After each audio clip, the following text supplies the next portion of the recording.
dharma, namo sakyana budaya, namo budaya. Ucapkan selamat kepada Ibu Melisa keluarga yang akan menempati atau sudah menempati beberapa hari di tempat ini.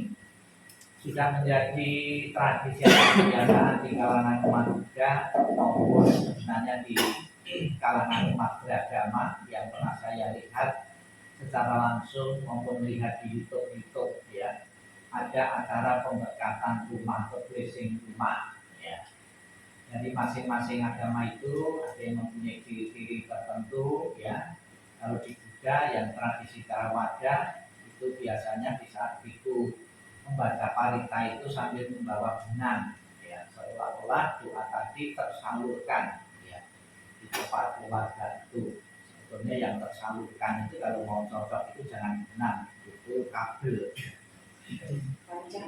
Kabel kan dialihkan listrik. Namun Bapak Ibu Saudara sekalian, secara emosional dan secara kebatinan pasti rumah atau apapun yang didoakan itu merasa pede, ya, percaya diri.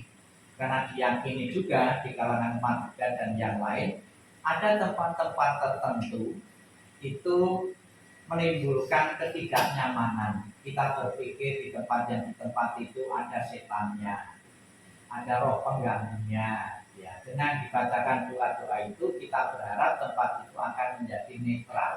Ya. Kemudian juga ada kalau di tempat itu ada setan yang tidak bersahabat, kita usir-usir. Tapi di dalam Buddhis, etika Buddhis itu tidak model usir-usiran ya, sebab yang datang itu duluan setannya daripada kita ya. Masa kita mau usir yang datang duluan, nanti kan seperti sarung dan dasar saja. Jadi Sang Buddha mengajarkan, diceritakan ada seorang biku yang mau bermeditasi di salah satu hutan. Itu biasanya cari tempat yang sunyi, secara kasat mata tempatnya teduh, tenang, ya adem. Kemudian dipilihlah tempat itu untuk bermeditasi. Secara kasat mata ideal untuk bermeditasi, untuk dilatih Buddha Dharma. Setelah dilatih beberapa waktu di tempat itu, ternyata bukan ketenangan yang didapatkan, namun malah kekacauan pikiran. Karena pada malam hari itu diganggu oleh makhluk-makhluk yang ada di hutan itu, mengganggu kenyamanan, membuat kacau bagi para biku yang mau bermeditasi. Sudah fokus, latihan fokus, konsentrasi, tidak tercapai. Sampai para biku itu putus asa. Saya sudah di hutan, sudah tempat sepi, kok pikiran saya kacau itu. Hal tersebut, keluhan tersebut, kemudian dikeluhkan kepada Sang Buddha, datang menghadap Sang Buddha minta petunjuk. Sang Buddha kan orang yang mempunyai kewaspitan, bisa melihat makhluk-makhluk yang tidak kelihatan mata, ya, sekalipun tanpa mikroskop pada waktu itu, ya, kelihatan makhluk-makhluk. Sang Buddha bisa melihat ternyata makhluk-makhluk yang membuat kacau pikiran dari para biku itu makhluk-makhluk yang merasa terganggu dengan kedatangan para biku. Yang tadinya makhluk-makhluk itu berada di atas pohon, ada para biku kan harus menghormati para biku. Terpaksa makhluk itu turun, kenyamanannya itu terganggu, kemudian mengganggu kekusukan para biku yang bermeditasi.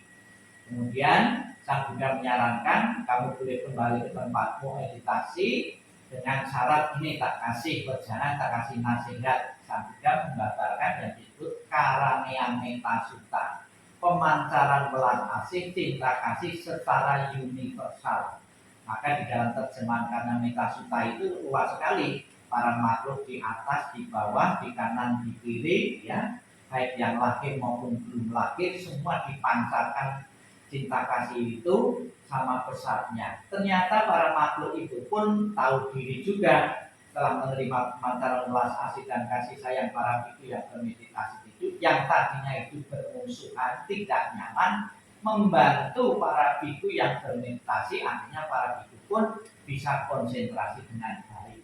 Demikian pula kita sebagai umat Buddha, apabila di tempat ini ada anak kecil yang buruk, yang tidak bersahabat, baik yang kelihatan maupun yang tidak kelihatan, kekuatannya netral ataupun berbalik membantu bekerja sama, di rumah ini sehingga rumah ini menjadi rumah tangga yang harmonis dan bahagia tanpa diganggu oleh hal-hal yang buruk.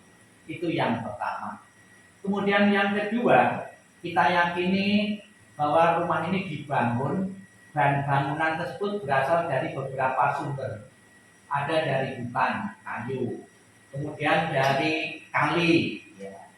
Ada kalanya ada keikutan makhluk-makhluk. Ya. Maka kalau di tempat lain itu ada pembersihan rumah itu, ya di tempat lain di Bali itu ada istilah sendiri. Jadi untuk menetralkan para makhluk-makhluk di sini yang berasal dari beberapa sumber tadi, yaitu dengan pembacaan doa-doa dan dipetiki dengan air. Artinya air tadi bisa menimbulkan kesejukan, ya, bagi makhluk-makhluk yang tidak kelihatan. Semoga dengan pemancaran welas asih yang kita berikan dengan doa-doa suci dan timbunan karma baik dari anggota keluarga Ibu Melisa ini, benar-benar rumah ini menjadi rumah yang sangat ideal. Di dalam Manggala Sutta disebutkan mempunyai tempat tinggal yang sesuai adalah berkah mulia.